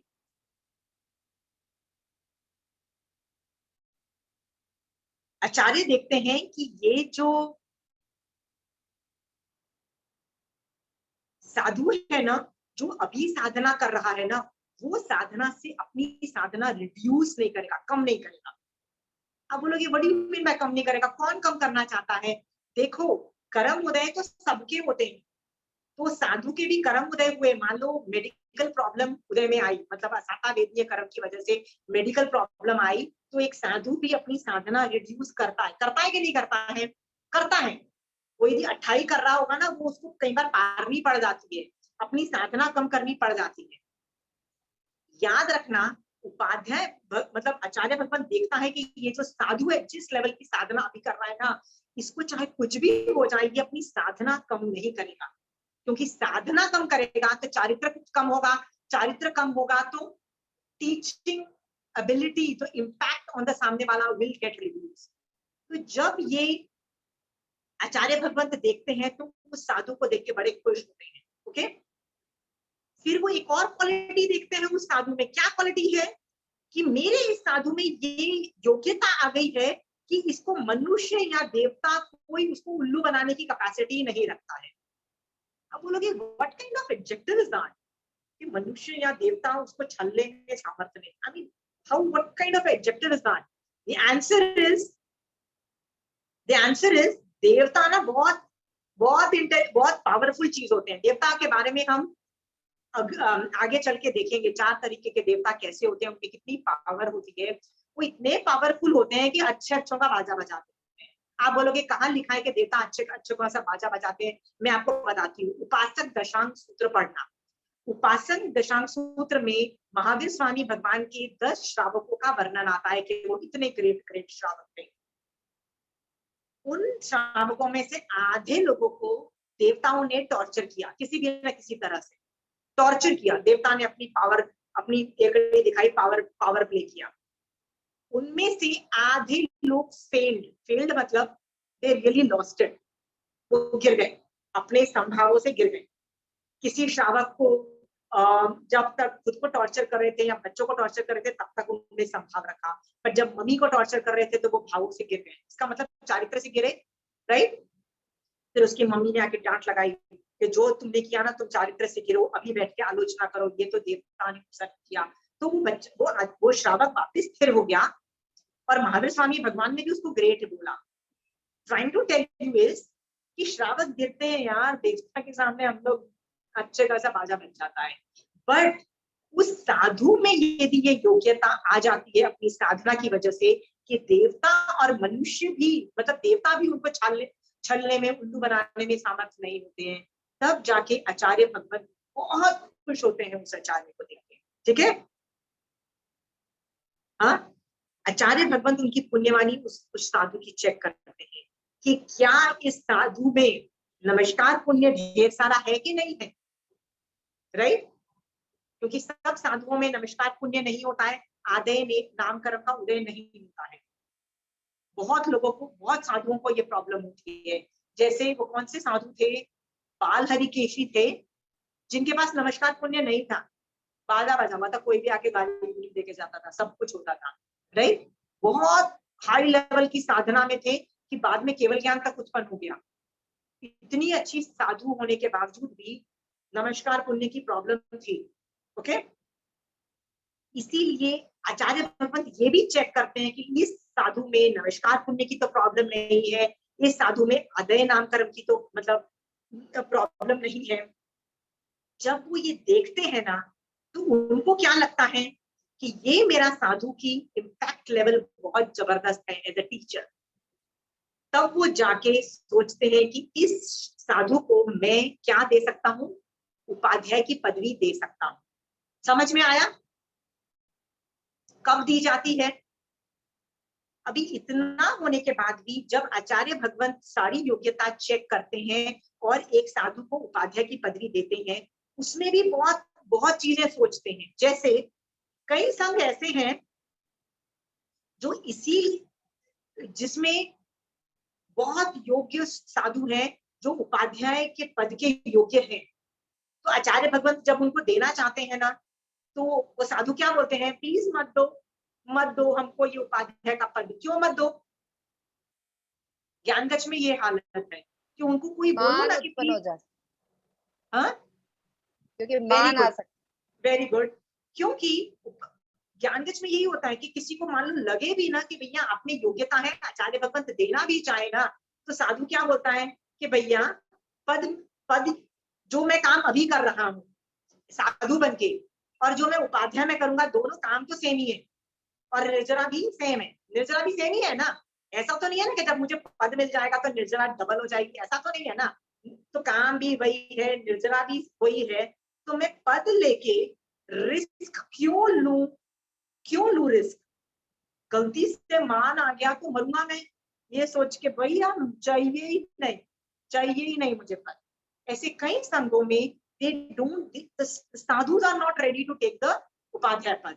ओके, कई संघों में ये भी प्रॉब्लम है, देखा गया है कि it creates another power centre. Power centre मतलब यदि उपाध्याय का पद दे दिया जाता है ना, तो it creates another power centre. Power centre मतलब कि आचार्य तो पावर सेंटर है, साथ में उपाध्याय भी पावर सेंटर बन गया, तो उपाध्याय आचार्य को टॉपल करने की कोशिश कर सकता है। It can create a disbalance in the whole संघ। इस वजह से आचार्य भगवंत को जब तक ओवर कॉन्फिडेंस नहीं हो कि नहीं यार ये जो साधु है ये मेरे को टॉपल नहीं करेगा, ये आदमी न मान करेगा, न लोभ करेगा, न क्रोध करेगा, ये कषाय विजय, कषाय जय, इंद्रिय जय, इस लेवल की साधना में जा चुका है कि ये मुझे टॉपल नहीं करेगा, तब जाके कॉन्फिडेंस में जब होगा तब जाके देखेगा। देखो साधु मार्गी संघ में भी इतने सारे आचार्य हो गए, बट किसी को भी नहीं दिया गया उपाध्याय का पद। अभी जाके जब राजेश मुनि जी महाराज की साधना को देख के आचार्य भगवंत को इस लेवल का कॉन्फिडेंस आया, तब अभी जाके 5-6 साल पहले उन्होंने उनके ऊपर ये उपाध्याय का पद दिया, उसके पहले नहीं दिया, बिकॉज दिस प्रॉब्लम एग्जिस्ट। और ये उस संघ की प्रॉब्लम नहीं है, ये प्रॉब्लम किसकी है, 5वीं आर्य की प्रॉब्लम है। 5वीं आर्य में जो सभी लोगों की जो बुद्धि है ना, वो जड़ बुद्धि है, लिटरली। मतलब सारे उल्टे सीधे काम जो दिमाग कर सकता है ना, वो करेक्टरिस्टिक्स दिखाता है। कब दिखाता है, ब्रेन अपना दिखाता है। तो ये साधुओं पे भी बरतता है, इसको बोलते हैं काल दोष। काल दोष की वजह से ये प्रॉब्लम साधुओं पे भी वर्तित होता है। ये जान करके आचार्य भगवंत रियलाइज करते हैं इट्स ओके, मैं पदवी नहीं देता, और ऐसा सोच के वो यदि किसी को पदवी नहीं दे, it is good enough. Understood?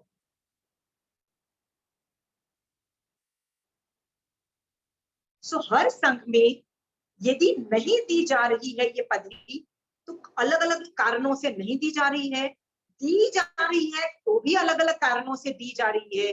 याद रखना ये आचार्य भगवंत का प्रोगेटिव है कि दे ये पदवी के नहीं दे। ओके, ये आचार्य भगवंत के हाथ में है, किसी और आदमी के हाथ में, न साधु के हाथ में है, न श्रावक के हाथ में है, किसी के हाथ में नहीं। कोई आचार्य भगवंत को पुश नहीं कर सकता कि भैया उपाध्याय की पदवी दो। Nobody can tell. ये आचार्य भगवंत का अकेले का प्रोगेटिव है। प्रोगेटिव है का मतलब है उनका अधिकार है डिसाइड करना। यदि आचार्य भगवंत को लगता है मुझे नहीं देनी तो नहीं देनी। ऐसा होता है कि कोई आचार्य भगवंत को बोले कि आप आचार्य हो ना, तो मुझे उप आचार्य बना दो या मुझे उपाध्याय की पदवी दे दो। तो आचार्य जानता है कि मैंने जबरदस्ती फोर्स में आके किसी को उपाध्याय की पदवी दे दी ना, तो आज नहीं तो कल अयोग्य आदमी को मैंने पदवी दे दी ना, तो बाजा ही बजेगा संघ में। ये जान करके आचार्य भगवंत कभी ये गलती नहीं करेंगे, याद रखना।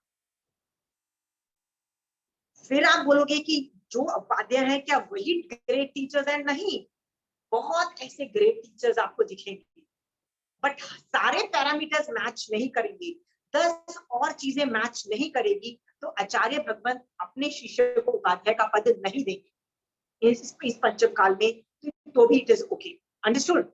एक बड़वाला संप्रदाय में एक साध्वी जी है जिनका नाम है गीता बेन मारासा। उस गीता बेन मारासा के साथ मेरा पर्सनल ऐसा एक्सपीरियंस है कि कभी भी उनके पास जाऊं, जितने भी कषाय हो, you are full of anger, you are full of whatever you have, आप उनके पास जाओ ना, उनमें इस लेवल की वाकलब्धि है कि वो लिटरली तुम्हारे हार्ट को कन्वर्ट कर सकती है, और तुमको हार्ट में कन्वर्ट करके तुमको समभावों में लाने की, मोक्ष मार्ग में स्थापित करने की, सही तरीके से सम्यक दर्शन लाने की इस लेवल की कैपेसिटी है उस साथी की। आई नो इस लेवल की ग्रेट टीचर है, impact power is so damn great. ऐसे एक नहीं 50 आपको साधु हर संघ में मिल जाएंगे, फिर भी उनको क्यों नहीं दी गई है ये डिग्री? क्योंकि या तो वो फीमेल जेंडर है, तो ऑब्वियसली साध्वी को तो मिलेगी नहीं। कभी किसी संघ में कोई प्रॉब्लम है, किसी संघ में कोई प्रॉब्लम है, किसी संघ का कोई कारण है, हर कारण की वजह से यदि ऐसे टीचर्स को, ऐसे ग्रेट साधु जो अमेजिंग कंट्रीब्यूशन कर रहे हैं मोक्ष मार्ग में, बहुत सारे लोगों को मोक्ष मार्ग में डाल रहे हैं, बहुत सारे लोग तीर्थ की ग्रेट प्रभावना कर रहे हैं, ऐसे साधु साध्वी को अलग अलग कारणों से उपाध्याय की पदवी नहीं दी गई है यदि, तो उनको साधु के पद से ही वंदन नमस्कार करो। साधु का पद कोई छोटा पद नहीं है, याद रखना। साधु का पद बेकार पद नहीं है, घटिया पद नहीं है। जब तीर्थंकर भी अपने आप को साधु बोल रहा है,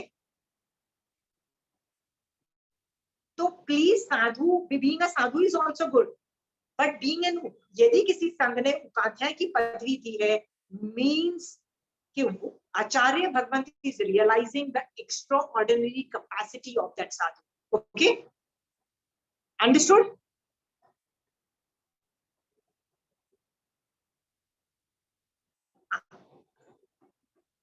आगे मैं ये बोलना चाहती हूं, जब किसी टाइम में कोई भी संघ में उपाध्याय पद नहीं है, ढाई द्वीप में they exist.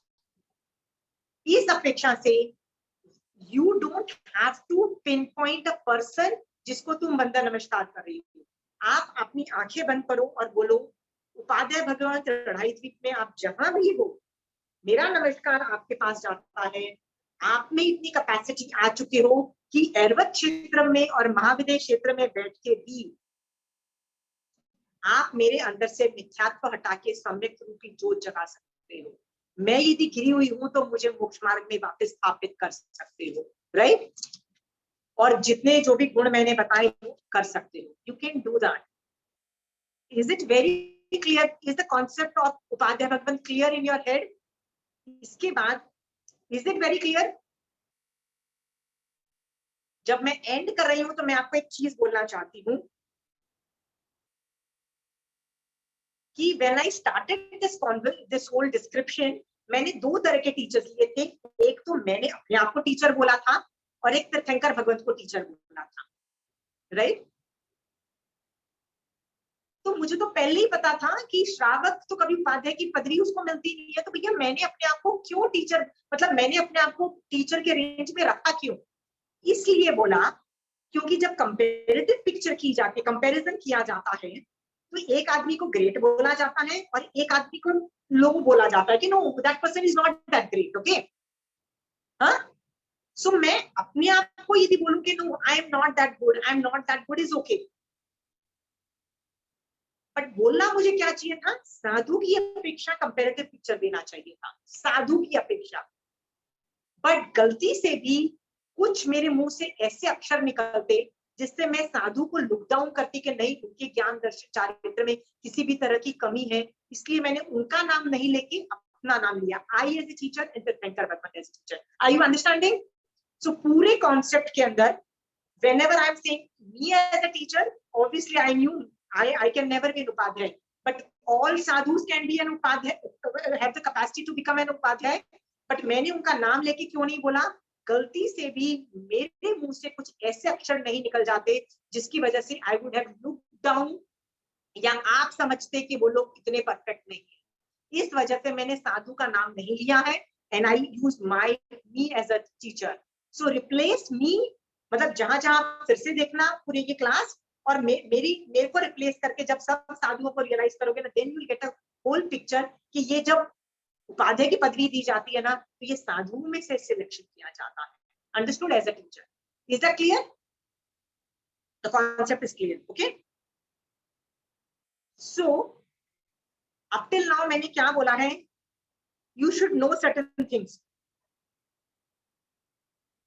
Think how valuable they are to the sun. See how valuable they are to the sun. क्यों?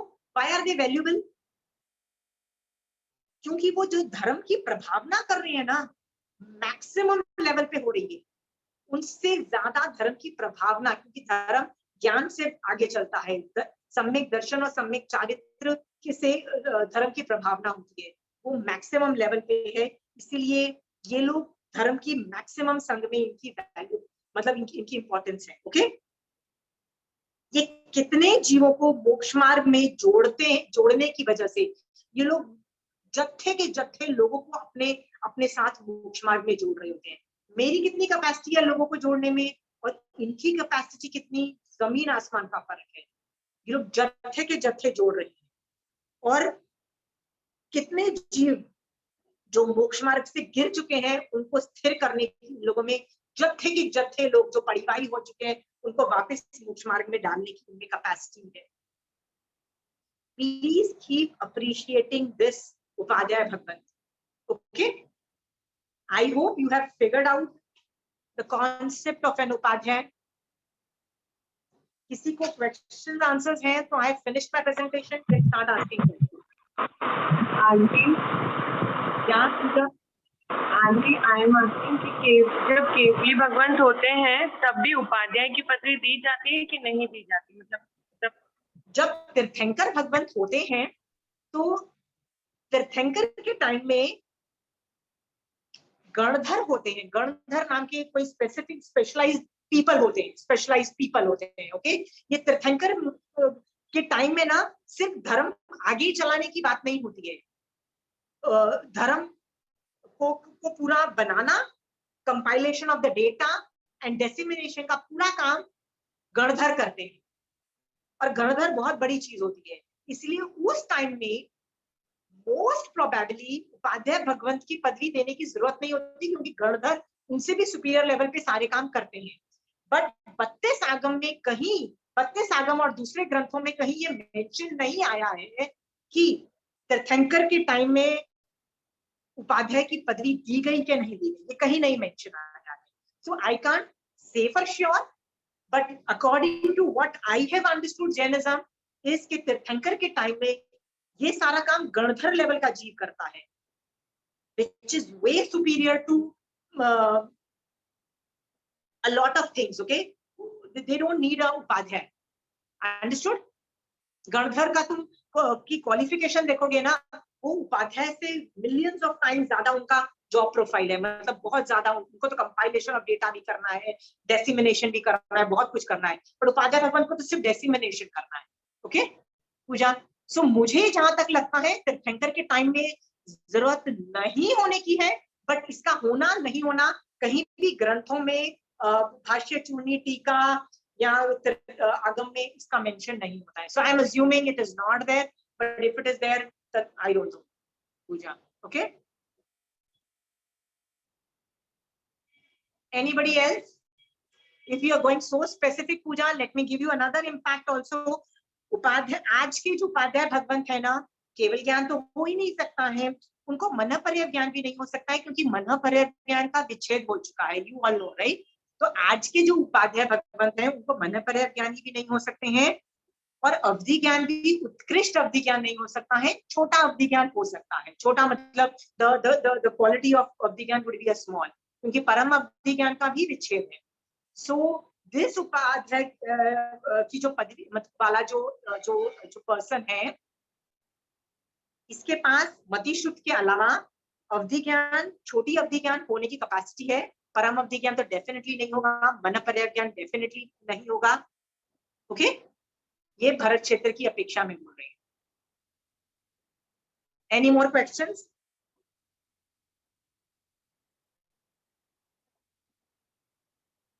शोभा जी समझ में आ रहा है उपाध्याय भगवंत क्या कर, वो क्या, what is that? I have not seen the full, so मेरे को थोड़ा सा नहीं समझ में आया? I could not understand because I was not very on the class full time. I was on off. Okay. ठीक है, I'll hear the YouTube and then I'll. ठीक है, फिर से एक बार सुन लेना। मैंने ना ये टॉपिक को समझाने के लिए ना बेस्ट कोशिश की है केस स्टडी के माध्यम से कि why a person is selected और not selected, what makes them. देखो मेरे लिए बहुत आसान होता कि मैं प्रतिक्रमण की किताब से ये सारा तुमको पढ़ जाती, तुमको नहीं समझ में आता। अभी तक बोलते हैं जिन नहीं पर जिन तरीके, केवी नहीं पर केवी तरीके। I have to justify why they go so precise. तीर्थंकर लेवल का इम्पैक्ट पैदा कर रहे हैं टीचिंग में। मैं तीर्थंकर लेवल का इम्पैक्ट नहीं कर पा रही हूँ टीचिंग में, बट दे तीर्थंकर लेवल का इम्पैक्ट क्रिएट कर पा रहे हैं। मतलब आज के जमाने में तीर्थंकर भगवंत नहीं है, सो आज के जमाने में केवल ज्ञान भी नहीं है। तो आज के जैसे आज किसी को केवल ज्ञान हो जाता है तो क्या बोलते हैं, क्या उस जमाने में केवल ज्ञान होता है और आज का सम्यक दर्शन सेम लेवल का है, राइट? तो वैसे ही ये लोग जब पढ़ाते हैं ना तो इनका impact is almost on a तीर्थंकर लेवल, केवली लेवल पे होता है। जिन मतलब तीर्थंकर लेवल पे होता है, राइट? इनमें बहुत जबरदस्त पावर्स होती है। So you listen and you will get the hang of it. नहीं आए तो अगली क्लास में you can come back and I'll try to explain the thing. Okay? Yes. And anybody else जिसको बिल्कुल नहीं समझ में आ रहा? Pooja, have you understood, figured out why Upadhyaya Bhagwant are great? You don't need to meet them. You don't need to do anything, right? They don't need to exist. 4-5 साल पहले I told you ना कि nobody was there. It is okay. They exist in the universe. Okay? Surendra भैया आपको समझ में आ रहा है? हाँ, आज के बाद जब आपको समझ में आ रहा है ना सुरेंद्र भैया, तो आज राजेश मुनि जी महाराज साहब के बारे में बैठ के सोचना, क्योंकि आप उस संघ को बिलोंग करते हो। सोचना वो क्या कैपेसिटी है उनमें कि आचार्य भगवंत जान रहे हैं अपने आचार्य भगवंत अपने ज्ञान से कि ये साधु नहीं गिरेगा, न कषाय में गिरेगा, न अपनी साधना भी कम नहीं करेगा। याद रखना, उपाध्याय भगवंत cannot reduce their sadhana also for some reason. Keep under any circumstances they will not be able to reduce. याद रखना सुरेंद्र भैया, आचार्य भगवंत knows कि this Sadhu will not fall. उस न सम्यक दर्शन से गिरेंगे, न मोक्ष मार्ग से गिरेंगे, और ये सब लोगों को मोक्ष मार्ग में जोड़ेंगे और सम्यक दर्शन प्रकट कराने का टेस्ट है। सुरेंद्र भैया, think this quality has come in Rajesh मुनि जी महाराज साहब, इसीलिए उनके ऊपर ये पदवी उनको दी गई। अंडरस्टूड? ये सोच करके करो, बट याद रखना सिर्फ एक आदमी को कभी नहीं करना सुरेंद्र भैया, अढ़ाई द्वीप को लेना। लर्न टू टेक अढ़ाई द्वीप। जिस दिन आप कट्टर बन जाओगे ना, आपका वीतराग वो जो गुण जो प्रकट अभी तक तो हुआ नहीं है, तो होने से पहले ही आप उसको बंद करके बैठते कि नहीं भैया कुछ भी हो जाएगा, वीतराग गुण प्रकट नहीं करता। नहीं करना वो आपकी प्रॉब्लम है। Okay, it is my job as a teacher to see कि आप में कट्टरता नहीं रहे संघों की, और आप में वीतराग गुण प्रकट हो, जिसमें आप अढ़ाई द्वीप के सभी साधु को एसिमिलेट कर रहे हो कि भैया मुझे नहीं पता यार कौन साधु है, जिसमें भी साधु के गुण आई विल एक्सेप्ट इट। ये लेवल की कट्टरता से निकलो, क्योंकि जब तक आप कट्टर रहोगे ना, वीतराग दशा आपको वैसे भी प्रकट नहीं होने वाली है। मेरा काम है आपके अंदर मोहनीय कर्म को खत्म करना, है कि नहीं है? As a teacher, isn't that my job? If that is my job, I am going to do that. So please बैठो, और उपाध्याय भगवंत का स्वरूप जाना है तो ढेर सारा विनय करो कि ऐसे टीचर्स सबको मिले। यदि मिल गए तो याद रखना आपकी मेहनत नहीं भी लगी, अच्छा उपाध्याय भगवंती आपको मोक्ष मार्ग में बहुत आगे ले जाएंगे। बट यदि वो नहीं भी मिले तो अढ़ाई द्वीप में एग्जिस्ट करो ना वंदना, ढेर सारी वंदना करो, उन पे बहुत सारा रसायन लाओ, बहुत सारा विनय करके मोक्ष मार्ग में आगे जाओ। Any questions? Rajni ji, you have questions regarding this? मैंने लास्ट सेशन अटेंड नहीं किया था एक्चुअली। चरण संतरी और करण संतरी, ये I don't know actually. Okay, 70 का मतलब होता है 70। ओके, चरण सतरी करण सतरी, ये 2 अक्षरों से बना है। सत्री का मतलब होता है 70, तो 70 पॉइंट्स हैं, नंबर्स हैं, राइट। सो आप मुझे गुण बोलोगे ना, तो मैंने आपको बताया ना ये पॉइंट्स होते हैं, ओके। तो 70 पॉइंट्स चरण सत्री में है और 70 पॉइंट्स करण सत्री में है, ओके। जो साधु की नियमा गुण है, नियमा का मतलब है वो नियम से करने ही पड़ेंगे।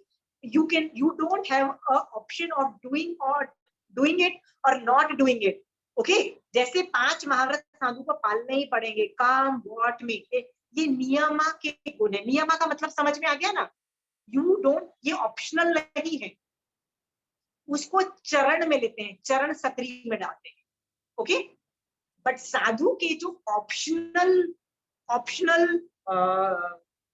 थिंग्स हैं कि साधु में काम मन करे तो कर ले, मन नहीं करे तो नहीं करे, राइट, ये ऑप्शनल होते हैं। ऐसे 70 जो पॉइंट्स हैं वो करण सत्री में काउंटिंग आती है। समझ में आया है रजनी जी? Yes. राइट। Yeah. Yes. नियमा का मतलब है साधु को करना ही पड़ेगा, यदि साधु नहीं करेगा तो वो साधु नहीं रहेगा, उसको चरण बोलते हैं। चरण सत्री का मतलब होता है 70 पॉइंट्स, डन। Yeah. करण का मतलब होता है ऑप्शनल, वो भी 70 पॉइंट्स है। अब कर भी सकता है, नहीं भी कर सकता। I don't function with numbers, I can not handle, okay. Yeah. अब उपाध्याय के जितने भी गुण है भैया आप देख लीजिए, ठीक है। आई am not into technicalities, I am into concept, okay. Yeah. Please look into that. Thank you. Any more words जो आपको नहीं समझ में आया है? पूजा, सुरेंद्र भैया, कोई अक्षर नहीं समझ में आया है उनके गुणों में? चरण सत्री से आप बैठो और उपाध्याय भगवान को वंदन नमस्कार करो। वाह, साधु चरण सत्री कर रहा है, अढ़ाई द्वीप में चरण सत्री कर रहा है, नियमा के बोल फॉलो कर रहा है, उसके भी 8 कर्म के उदय है, अंतराय कर्म के भी उदय हो सकते हैं, असाता के भी उदय हैं, फिर भी वो चरण सत्री जो नियमा के बोल है वो कर रहा है अढ़ाई द्वीप में। ये उसकी ग्रेटनेस है। देखो मैं रोज समायक करती हूँ, पर आज मेरे को असाता वेदनीय का उदय होगा, अंतराय का उदय होगा, तो मैं समायक नहीं करूंगी। बट साधु चरण सत्री को फॉलो करना उसके लिए जरूरी है, उसको वो रूल्स करने ही पड़ेंगे, चाहे वो बीमार क्यों ना हो, चाहे वो मतलब अधमरी कंडीशन में क्यों ना हो, संथाना पोजीशन में क्यों ना हो, he will have to do that. ये ग्रेटनेस है साधु की। तो आज चरण सत्री से एक साधु को अप्रिशिएट करो। वाह, आप चरण सत्री करते हो, मर जाओ फिर भी चरण सत्री करते हो, दैट इज योर ग्रेटनेस। मतलब नियमा के जो बोल हैं, जो तीर्थंकर भगवंत ने बोले हैं, वो करते ही करते हो, राइट। चरण सत्री से आप साधु को विनय कर सकते हो। फिर कल करण सत्री से विनय कर सकते हो। कैसे कर सकते हो? कि यार साधु के नियमा के बोल तो करते हो, साथ में जो ऑप्शनल है कि तीर्थंकर भगवंत ने बोला करना है तो करो, नहीं करना तो भी इट इज ओके, तो भी उसमें मेहनत करते हो और करण सत्री भी करते हो। मतलब जो ऑप्शनल बोल है ना 70, वो भी आप उस पर भी मेहनत करते हो, उसमें भी एफर्ट मारते हो। ग्रेट हो साधु, ऐसे अढ़ाई द्वीप में एग्जिस्ट करते हैं, वैसे भी आप विनय कर सकते हो। एक एक गुण को लेके विनय करो ना, okay. Any more questions? Vinita ji, you have questions? Chanchal ji, you have questions? No thank you. विनय आ रहा है विनीता जी? बिल्कुल। आज के पहले आपको उपाध्याय का पद समझ में आ रहा था? आज के पहले विनीता जी थोड़ा तो समझ में आ रहा था। तो और कॉन्सेप्ट क्लियरिटी मिली कि नहीं मिली? मिली, बिल्कुल परफेक्ट मिली है। अभी समझ में आया कैसे एक साधु और उपाध्याय में क्या डिफरेंस है? जी, राइट। या पर एक और भी बात याद रखना, उपाध्याय भी साधु है, याद रखना, कभी ये मत भूलना, राइट। यदि उपाध्याय में साधु के गुण खत्म हो जाते हैं ना, वो उसमें उपाध्याय के गुण भी खत्म हो जाएंगे, ओके। मान लो एक उपाध्याय की डिग्री मिल गई, उसके बाद वो बोलता है मुझे अभी साधु को, मुझे अपने आचार्य को विनय करने की क्या जरूरत, राइट, मुझे 5 महाव्रत पालने की क्या जरूरत। यदि वो ये उपाध्याय भगवंत बनने के बाद वो 5 महाव्रत नहीं पालता, अपने आचार्य का विनय नहीं करता और मोक्ष मार्ग में नहीं करता है, याद रखना उसमें यदि साधु के गुण खत्म हो जाते हैं ना, तो उपाध्याय का पद भी नहीं रहेगा, ओके। सिर्फ नाम के आगे उपाध्याय वर्ड लगने से उपाध्याय भगवंत नहीं बनता है, उसमें साधु के गुण होना बहुत जरूरी है। A sadhu who is the best teacher, understood? With a position of क्या बोलते हैं, position given by the acharya, that person only becomes Upadhyay. ठीक है? Thank you. Sadhu is being a sadhu is more important. अगर कोई Okay. उपाध्याय, Say that again. Aunty, अगर कोई उपाध्याय भगवान को मतलब मिल गई पदवी, उसके बाद वो गिर जाते हैं तो वो पदवी फिर कैंसिल हो जाती है. पदवी कैंसिल नहीं भी होगी ना, तो आपको तो समझ में आ जाएगा ना कि उस आदमी को पदवी मिल जाने के बाद देखना सारे रूल्स वो कर रहा है, 5 महाव्रती नहीं पाल रहा है, वो सारी रूल्स ब्रेक कर रहा है, पंखा, लाइट, जीवों का अभयदान नाम की कोई चीज नहीं, सत्य भी नहीं बोल रहा है, 5 महाव्रत भी नहीं कर रहा है. इसका मतलब उसमें साधु के गुण खत्म हुए हैं, उसमें उपाध्याय के नहीं हुए. तो जो आदमी साधु भी नहीं है तो वो उपाध्याय हो ही नहीं सकता है, याद रखना. ओके, उसमें उपाध्याय पदवी मतलब उपाध्याय की पदवी रह गई तो रह गई, उससे क्या फायदा होता है जब साधु ही नहीं रहे. और पूजा, यदि तुमको ऐसे मॉडर्नाइज्ड साधु को तुमको उपाध्याय बोलना है तो कल फिर मेरे को भी यार तुम बोलो ना उपाध्याय, तो मैं भी टीचर हूँ, मेरे में भी साधु के गुण है, मेरे को भी बोलना पड़ेगा ना पूजा. So if you want to tell the modernized sadhu, the people who don't have sadhu ke gun as an upadhyay, because they are right, then you have to take mine also, right Pooja? Then I should also be. Think about that. Would you be ready to do that? तुम बोलोगे how does that make a difference? 25 बोल के अंदर एक 10 तरह का मिथ्यात्व है, 10 तरह का मिथ्यात्व. उसमें 2 मिथ्यात्व को मैं पढ़ के बोलती हूँ. साधु को असाधु समझे तो मिथ्यात्व, और असाधु को साधु समझे, मतलब यदि साधु को नॉन साधु और साधु को न साधु, मतलब ऑपोजिट डायरेक्शन में तुम बोलते हो ना, तो भी मिथ्यात्व का दोष लगता है. राइट? तो प्लीज साधु को रिकॉग्नाइज करना सीखो पूजा, उसमें कमांड आनी चाहिए. You can not mess around that.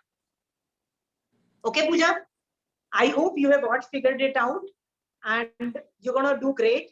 Upadhyay भगवंत को 2.5 द्वीप में जितना विनय करोगे, उनके गुण स्मरण करके, उनकी वो जहां भी है उनको ढेर सारा वंदन नमस्कार, जत्थे के जत्थे कर्म निर्जरा रूप होंगे और आप हल्लुकर्मी बनोगे और जल्दी से जल्दी मुक्त जाओगे. आई नो दैट, क्योंकि ये महावीर स्वामी भगवान ने नवकार मंत्र दिया है, और नवकार मंत्र में क्या बोला है? नमो उवझायानंद, मतलब उपाध्याय भगवंत को नमो करो. आप नमो करोगे, जत्थे के जत्थे कर्म हटेंगे, हल्लुकर्मी बनके आप जल्दी से जल्दी मोक्ष मार्ग में चले जाओगे. अंडरस्टूड?